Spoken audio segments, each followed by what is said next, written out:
The opioid crisis out here is worse. It's like jumping in from the pond to the fire. In 2021, 93% of deaths caused by overdose involved an opioid. There is such a high level of people that are mixing it with stuff that, people are fooled more than they think.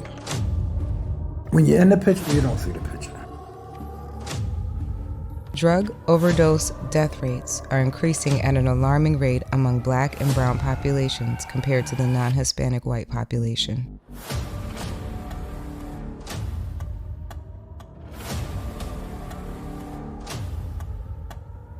People are dying, and particularly for African Americans and Latinx, we're dying at very high rates due to the overdose crisis. The things that I notice most about fentanyl is now people actually look for fentanyl. They say the game don't change, only the people do. That's BS. The game just changed. We spoke with several individuals in Connecticut to gain deeper insight into some of the factors that led us here today. We went to New Haven, New London, Norwich, Meriden, and Hartford to speak with people with lived experience, as well as New Haven Yale doctors, professors, mental health providers, recovery coaches, city officials, and young adults who are surrounded by this crisis on a daily basis. As we started the project, I realized we needed to dial things back. We needed to go back to a time familiar to me, when so many of our families were impacted by violence, illegal substances, and incarceration. We needed to break the silence on the streets. According to History.com, there were 25 million people addicted to illegal substances in 1979. However, critics say the 1980s version of the war on drugs put too much emphasis on the deterrence tactics and not enough focus on drug treatment and substance use programs. When I was a kid, I remember seeing the commercial where they cracked an egg on a frying pan and said, "This is your brain on drugs, any questions?"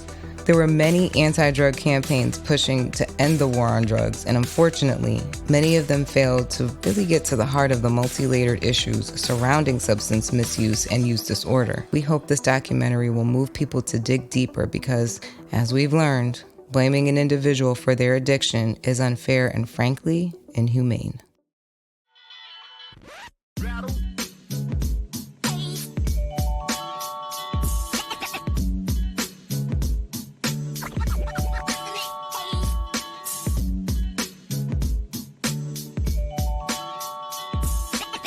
Basically, the crack era started in the 80s. It's just turning powder cocaine into little rocks. It's cooking cocaine, basically. And it hit really hard in the 80s, where primarily a lot of parents turned to it for coping. People also turned to it to make money, because back in the 80s, you could make tons of money selling crack. That was when the drug war was just beginning, and easily you could make thousands of dollars in one day. Yeah, there you go. Yeah, there we go. She's banging, yeah. And this is here in the city. This ain't out in the country. We do this in the city. Imagine when we get out there by the water and by the ocean. That's what we're trying to do, man, just get freedom. You know, life changes like the wind. You know, you don't know how fast it might come in or when it may slow down. I started using like 13, 14. Prior to that was sports, normal, went to private school, church private school. Life was up and down, living in the projects, that type of lifestyle, but my mother's a minister, raised in the church, probably born on the altar, who knows, but simple life, pretty much. For a while, I had a problem with school. I didn't want to stay in private school anymore. I felt like I was missing something with my friends. They was on public school. I wanted to go to public school. I had to wear suits to school. They wore whatever the latest was out then. And I always wanted to wear that stuff, but my mother kept me going this way. So that was the rebellious, and I just stopped going to school, period. I ended up breaking her into allowing me to go to public school. And from that point, everything went downhill. Well, inner cities are have always been under attack. Unfortunately, it's an area where people take advantage of those that are of lower income, and they invite them into situations that become addictive. And sometimes because we don't educate our community as much as we should, our communities become susceptible to some of the addictions or some of the selling of the narcotics to gain financial abilities that they don't have. And when the money started coming, man, then, like anything else, it progressed. You need more of it. But at the same time, the addiction of marijuana was growing too. Because the more we sold it, the more we used it. And that's what kept us in. And then, you become popular, and, the girls, the clothes, the sneakers, and, you know what I mean? And it just kept us in a position, man, that this is what we wanted. And, education became less for us because now, during school hours, this is when the money is rolling, so we'd rather be out of school and sell drugs and things of that nature. And at that time, there was a thing called opium. And we used to lace the marijuana with the opium, and that became more of addictive. So that was another type of, So things progress, and as it changed, and then come to find out, powder cocaine.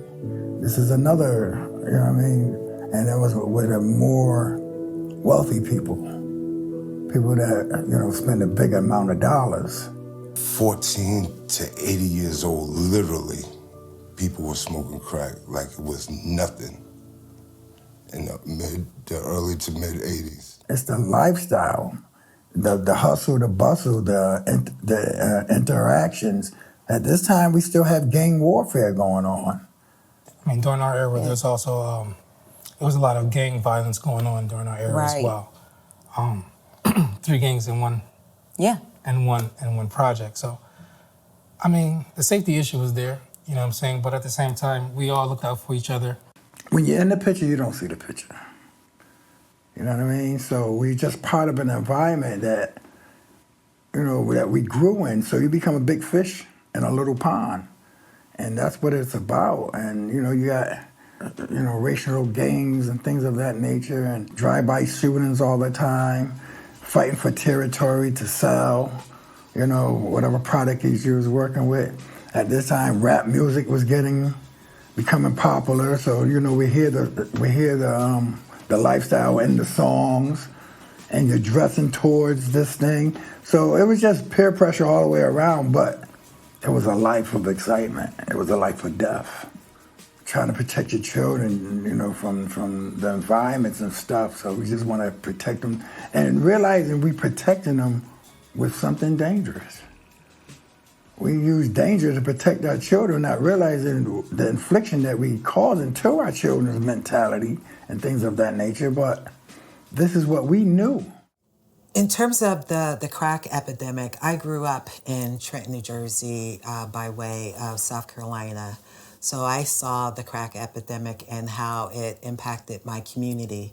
At the time, I wasn't using any substances. I was never even thought that I was going to, be using cocaine in any sort of way. So through the mid 80s and then to the 90s, I would say I was, in it. So I saw historically how it affected our communities, historically how it affected the inner cities, and then even, justice-wise, how the sentencing guidelines, how the criminality, it affected us in the inner city to a greater degree than our white communities in the suburbs and outside because of the crack versus powder cocaine and how the sentencing guidelines were. Right. And the fact that, again, crack kind of centered in the inner cities. Back then, it really hit the community hard, and it was kind of like it normalized, especially in inner cities and communities of poverty, and it just, because you would get the powder cocaine and cook it in your own home, I remember we would have a Christmas tree, we have gifts, and it was so amazing to wake up Christmas morning. We would open gifts, and I remember one year I had a bike, and I was so excited because I had to learn how to ride a bike. We went to bed that night, Christmas Day evening, and the next morning we woke up and all of our gifts were gone. That's what the crack epidemic did. She would buy gifts for us, and then she would take it and sell it the next day. So, I mean, it was that, but that was her survival. And it all ties to the fact that she has unresolved mental health issues. And still today, she still has some unresolved mental health issues. Thankfully, not substance use like before, but my mom, when she would get high, she was very abusive. I don't believe she remembers any of it. I remember like going to bed and my stomach hurt so bad because I was so hungry. Basic things like, I'm thankful that the educational system here was very helpful because they actually would give us everything for free. Free lunch, free breakfast, free books. You know, DCF, Department of Children and Families, took me when I was 11 from my mom. And I never lived with her after that.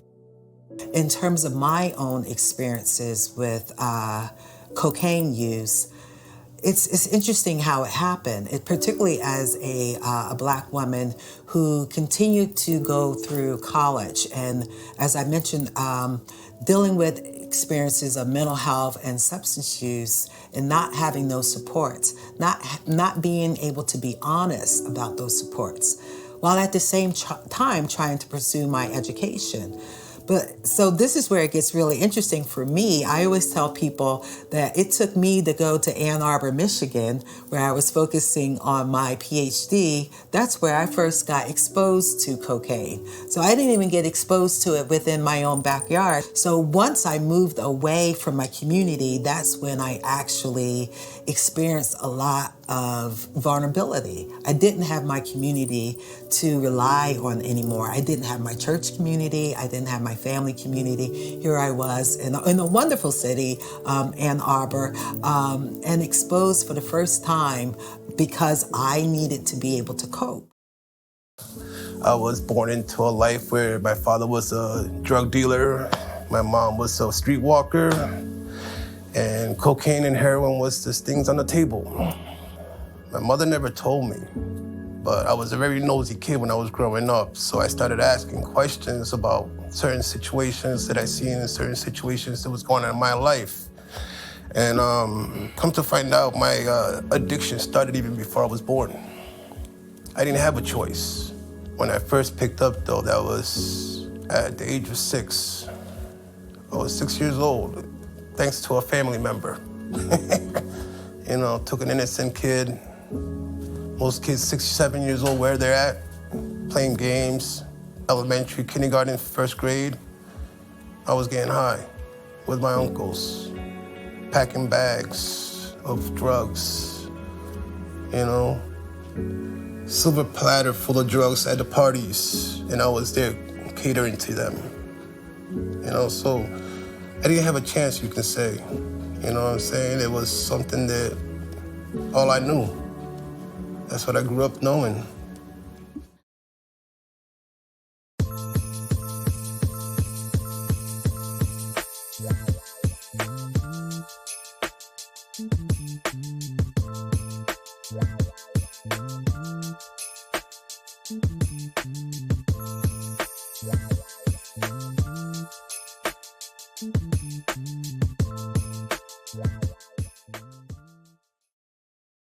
The media went out of its way to sort of show compassion and show opioid addiction as a chronic health issue. Life was traumatic.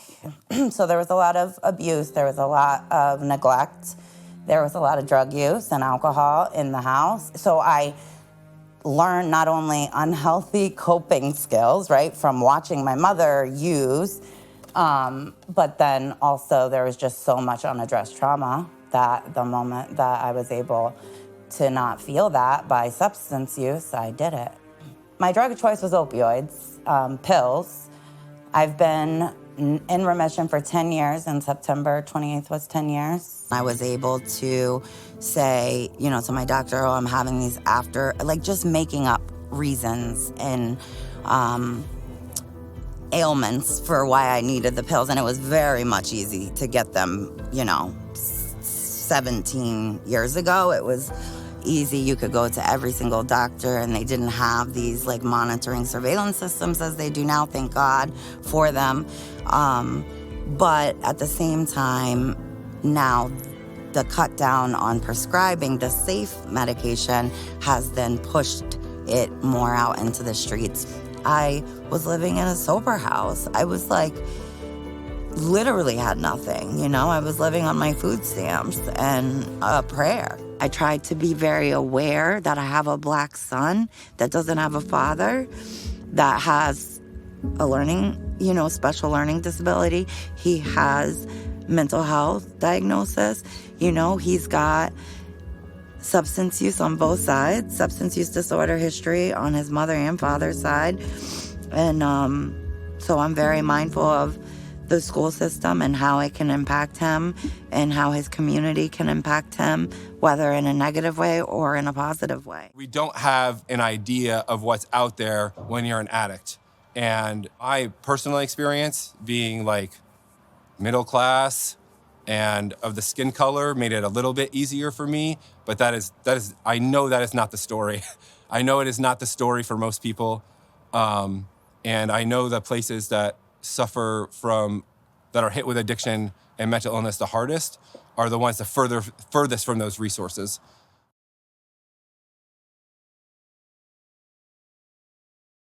A simple way to think about the social determinants of health, those are the conditions or the experiences, particularly in ways in which people are born, live, learn, work, age, ways in which people are exposed to their environment and how those environmental conditions might then have an impact on people. For many of us, particularly for those of us from Black and Brown communities, those impacts lead to vulnerabilities, and those vulnerabilities have put us at a disadvantage where we experience negative outcomes as a result of those experiences. People are self-medicating. They don't have any options. They're self-medicating. We're being more and more exposed to these substances, and not enough intervention on the government level to really understand what are the issues that are impacting Black and Brown people, and how can we intervene. Stigma shows itself in many different ways, and it is often detrimental to someone with a substance use disorder. If society deems us as unworthy, we will feel unworthy as an individual, and that can often translate to feeling ashamed, not reaching out for help, not getting the proper medical and substance abuse treatment that person is seeking. All of these things come into play in terms of being able to access treatment. And so if you think now, in 2020, which coincided with the COVID-19 pandemic, it put a lot of stress on our safety net, and people had an even greater difficulty accessing treatment that they normally would have gotten. Housing, and also poverty, all these things, structural racism, all of these things affect one's ability to seek treatment if they have an addiction, and also their likelihood of engaging in risky substance use because of all those risk factors. Safety, believe it or not, is literally one of the number one concerns of Black and Brown people in inner city communities. I don't think a lot of people really understand that, and I'll give you an example. We held a community conversation, and the big question, the big topic is, what do you think is affecting your mental health? What are some of the causes? What's bothering you? What was the biggest thing they were concerned about? What was causing them issues with their mental health? What was stressing them? Bills. You thought it was bills? Yeah. I was gonna say money. Money? I think bills. Okay. Yeah, I think bills are just purpose in this world, that they feel they belong. Okay. I was gonna say that's why I said money, because it brings you. It's bills and money, yeah. Okay. Money probably too, Yeah? No. Not even close. Bottom of the list. Close. Streetlights. Streetlights were causing them stress. I'll explain. In New Haven, in this particular neighborhood, it's a high crime area. There's just a lot of shootings, a lot of stabbings, a lot of problems in this one area. Reason being, the street lights don't come on, so it happens in the dark. Safety. Safety was the number one concern. It ain't always that simple, man. And, nighttime is coming and, danger can lurk deeply in the nighttime. And, you got to be conscious of your surroundings all the time, conscious of your property. It really goes back to Maslow's hierarchy of needs, right? There's the bottom part of the pyramid. It's survival. Everything is immediate needs right now. Where am I gonna sleep? What am I gonna eat? And what access do I have to information? With substance use, I look at substance use or substance use disorder as a mental health condition, right? And within our communities, especially in Black and Brown communities, we may not have access to rehabs or to culturally competent therapists or to clinicians that understand that we're living in environments because we're living in specific environments due to residential segregation, due to racism, due to these multiple levels of trauma, these generational levels of trauma and poverty. And they may not be able to understand those multi-levels. And then that could leave people, leave their clients, just stop feeling more harmed going in than they were, when they weren't a part of these types of interventions. So we lack access to these interventions, but then also too, within our community, we may stigmatize even the idea of seeking help. We are viewed as people that should be resilient. We're viewed as people that should be strong. So seeking help oftentimes, because it's not talked about enough, and we don't have enough clinicians or centers that focus on the unique experiences of Black and Brown people, we just don't see it as something that's for us. When people talk about trauma, they often think of something like war or something. But poverty, not being able to take care of yourself, not being able to provide food for your family is a very distressing condition. It's a very distressing event. Poverty brings misery. Misery brings, you want to escape. You want out. You don't want to feel it. So like myself, my personal experience, I was very uncomfortable as a child in my skin. So that's what led to my drug use, to escape that feeling. We were in public housing. But we would go and get the food for ourselves. We would get the clothing for ourselves. Our medical care wasn't really taken care of. I don't know if people really understand that there are kids who are having to raise themselves because they're living in a kind of a traumatic situation. There are parents who are children raising children, because that really was what it was. My mom was a kid raising kids, My dad was, at this point, in and out of incarceration, selling and using. And we had to figure things out. Well, there's also this silent poverty that you don't know about. So I think educators, administrators, program providers, they don't know the day-to-day. They may not know the logistics. They may not know all the things that kids are going through and families as a whole. Generations, Black and Brown people haven't been treated equitably over these years. I feel that it has impacted our communities to this day still, where we have food insecurities, housing insecurities.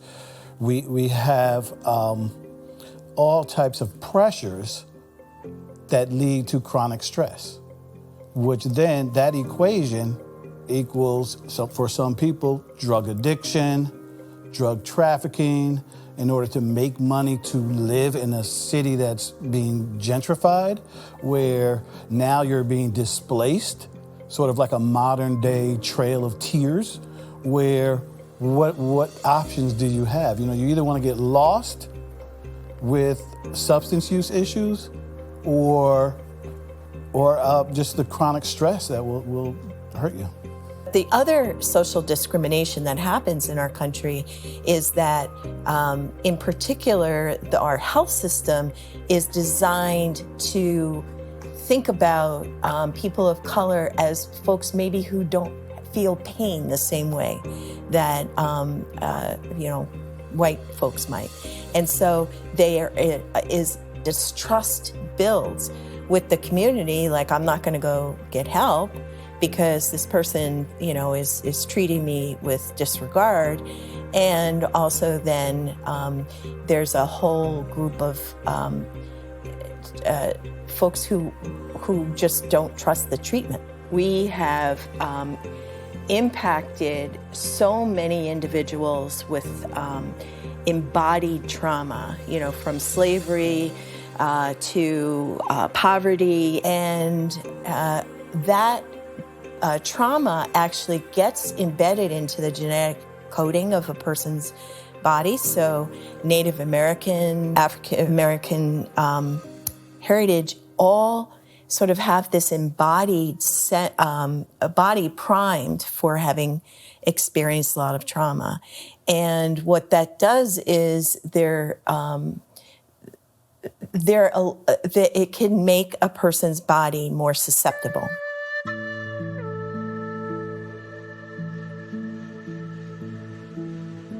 My name is Herbert Boyd. My tribal name is Half Crow.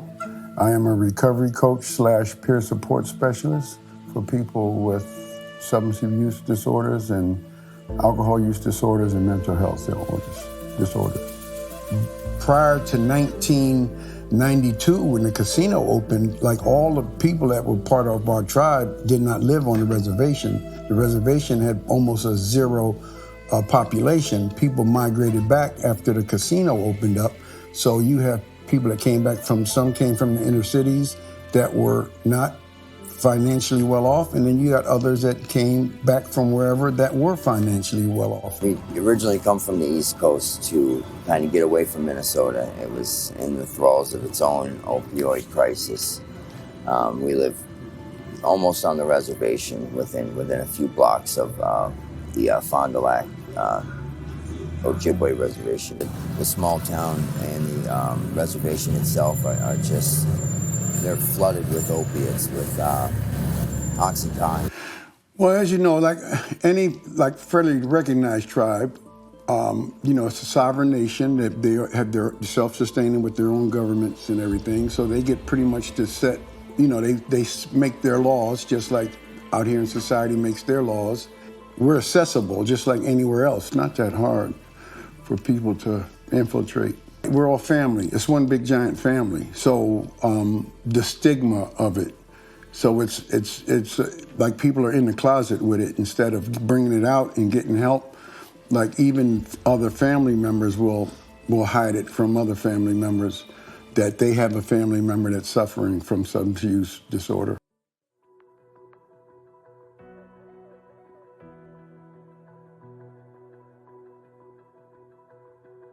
And a friend of mine, God bless his soul, give you 4 bags for $20. I said, yeah, right.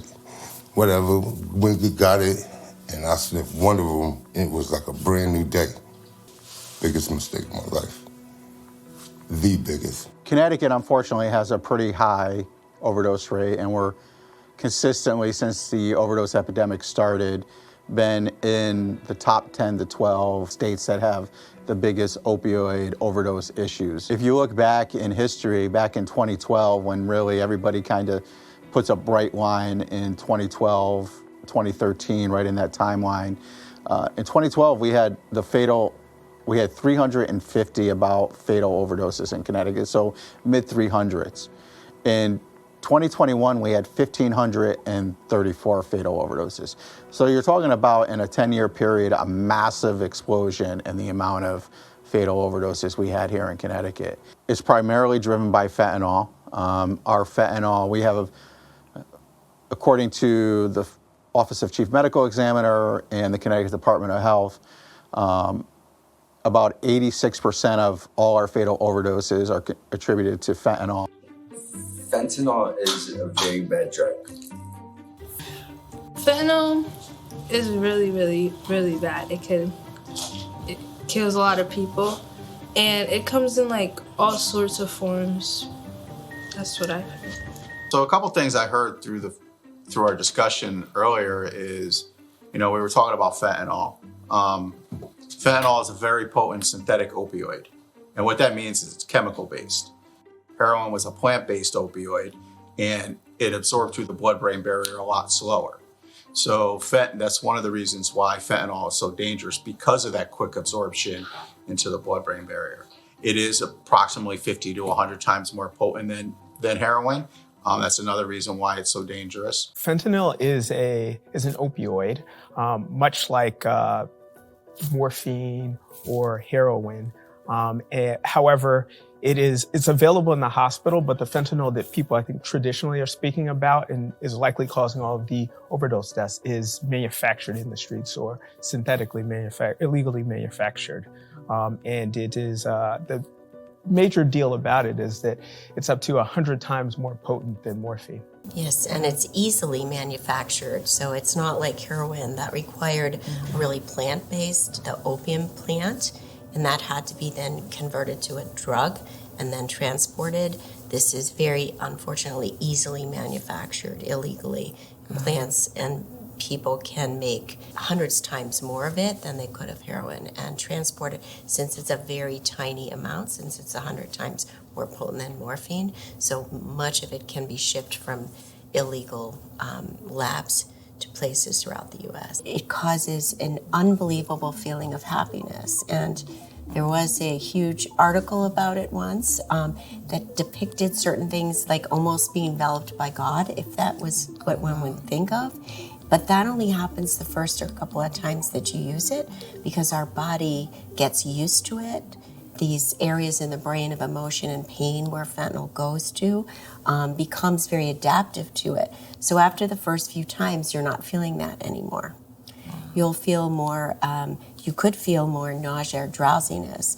And with overuse, which is almost any for a new user, it'll go to areas of the brain that will stop you from breathing, and therefore you will die. It is possible that fentanyl will be laced with other things, and we've seen some of those, xylazine, which is a really animal sedative, which can cause them more infections with injections and other types of problems. But it's the fentanyl itself that will kill.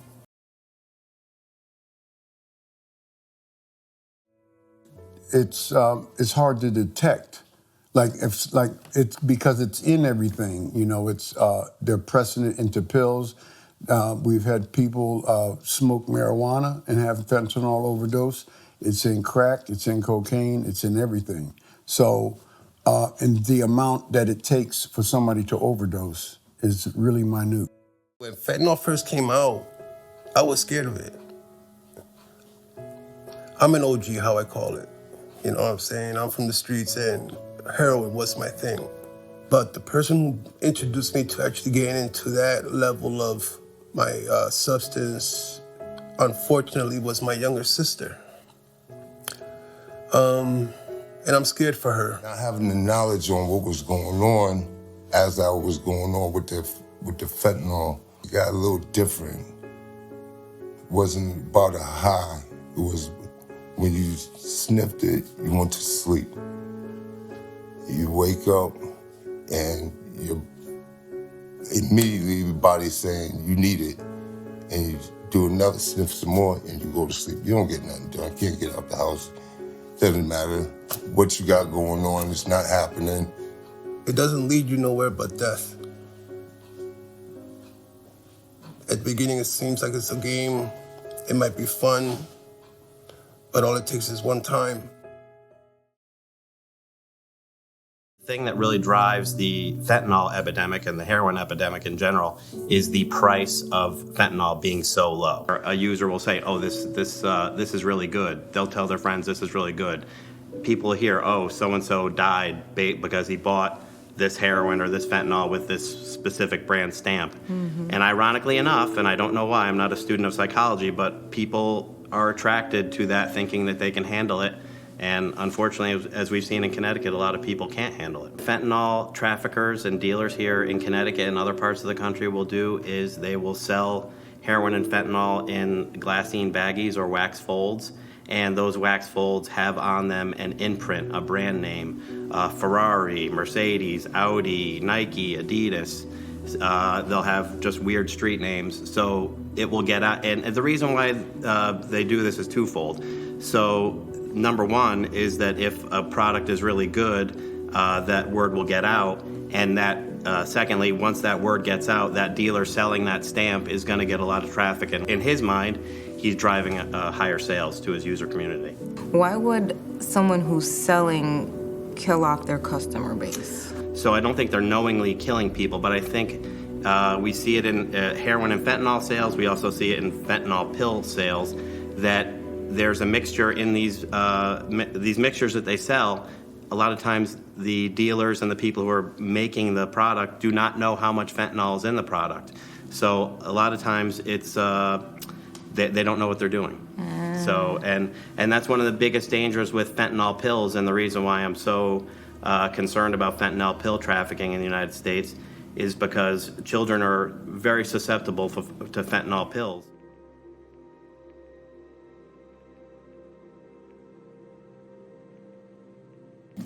The U.S. Attorney's Office has a multi-pronged approach, which includes enforcement and education and outreach. On the enforcement side, our prosecutions and investigations are targeting the most significant drivers of this deadly scourge. So we are focusing on the large drug trafficking organizations, and we are focusing on high-volume dealers via mail and via the dark web.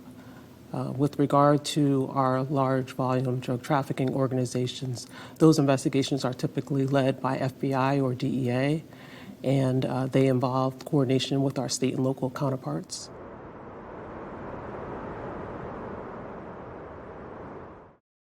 Prevention shouldn't be a one-size-fits-all approach. And the work that I do as a prevention researcher, I take things to the community level. So I believe in developing prevention curriculums, prevention programs by community, because the community where people live in and where they're nested in is going to impact the behaviors they engage in, is going to impact what they're exposed to. And all of these things have a direct impact on using substances. I feel like the best way to advocate for it is to just let people give people the knowledge about it. Cause today I learned that fentanyl had been a thing since 2013, and I just found out sometime last year that fentanyl was even a thing, and I just thought it was just a little bit worse than heroin, but now it's 50 to 100 times worse. Nothing makes someone turn their ears off quicker than those boogeyman ads. Even the vape ads you see on commercials now are bad. It makes vaping look like a silly monster thing.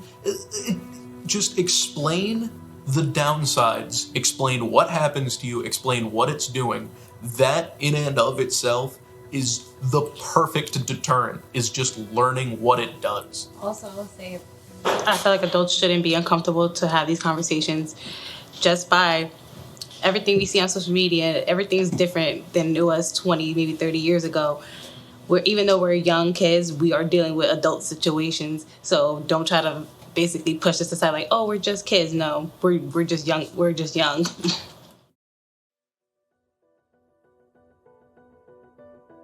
According to the U.S. Centers for Disease Control and Prevention, studies show that syringe services programs, which distribute clean needles to people in exchange for their used ones, cut down HIV transmission by half nationally. Connecticut Harm Reduction Alliance offers drop-in centers where people can pick up food, supplies, and other needs while they are struggling with substance use disorder. So one of the things we had to take into consideration when we first opened this was that we knew in all sorts of public settings that people use unsafely in spaces. So our bathrooms are set up in a particular way, and we have sharps containers, and we also have a surface that we can sterilize after everyone comes in, you can smell bleach in here. But a naloxone vial, which means an overdose was reversed. If it was in there, then it was used. Right now, we have really two great treatments, and they're what we call opiate agonists, methadone and buprenorphine. And also naloxone. I think that those medications need to be, we need to make them as available as possible.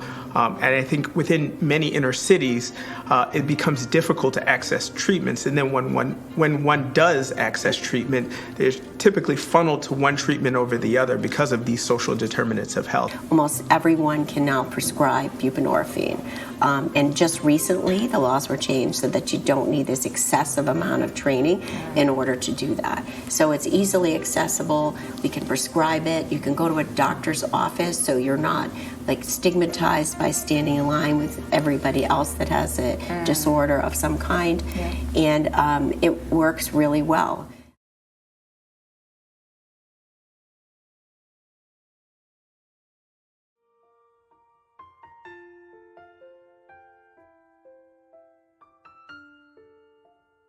Imani started with a group of people coming together to figure out how can we address the opioid crisis, particularly as it impacts the Black and brown population. Social workers, community members, people with lived experience, family members, pastors, a host of people came together to really figure out, can we do something to address this issue? We knew that, there was a crisis, particularly a crisis impacting white people. But in terms of the Black and brown, there wasn't much that was happening. And that's where we decided to make sure that in order for us to develop something that was going to fit the needs of our community, we really needed to talk to the people in our communities. And what we heard, there was a lot of pain, there was a lot of discussion. People talked about ways in which both the heroin and crack cocaine epidemics, as well as the HIV epidemics, have severely impacted communities of color. So for Imani, it's really important that all of the people who are coming into Imani, we want people who are using drugs. We don't want people to be quote unquote sober as they're walking into the churches. We want the churches to be open to people who are currently using. We don't want to hide the fact that people are using. For so long in our communities, people have had to hide the fact that they're using. Hiding and secrecy leads to pain.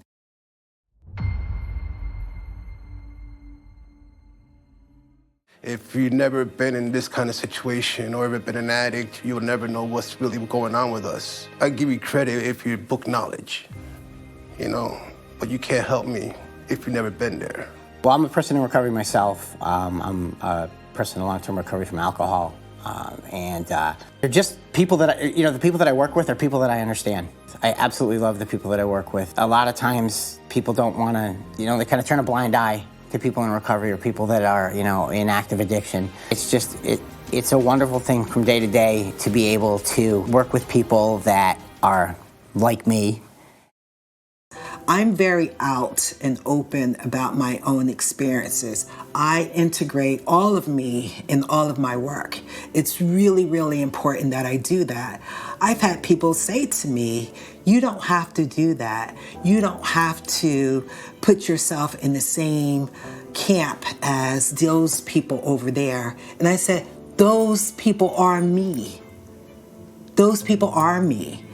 I'm just that close away from being in the same situation that they're in. And I could still go back to that same situation tomorrow. And I think that's why it's really important that we not think of this as a them problem. This is a us problem. This is a problem that can impact all of us.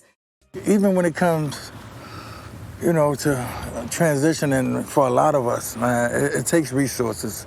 Like the wind, to hold that kite up, man, it takes a lot of people, it takes a lot of resources, it takes community, it takes people to believe in.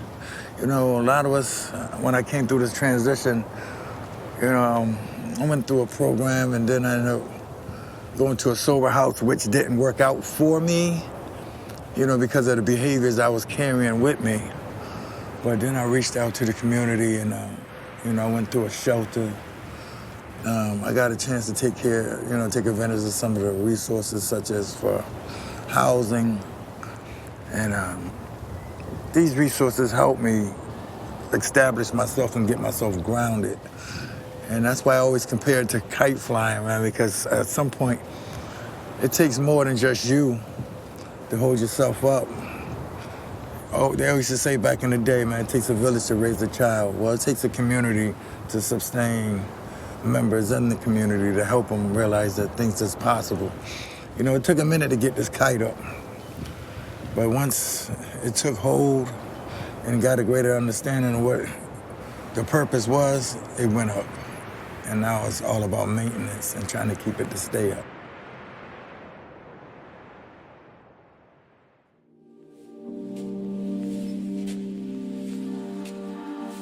Thank you.